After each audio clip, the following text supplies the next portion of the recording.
விஜய் தமிழக வெற்றி கழகம் நாளைய தமிழக முதல்வர் வெற்றி அரசியல்வாதி பாடல்.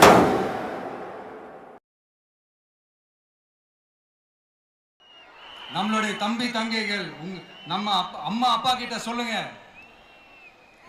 யாரும் எல்லாரும் தைரியமா இருங்க. வரப்போறது உங்க ஆட்சி, நம்ம ஆட்சி.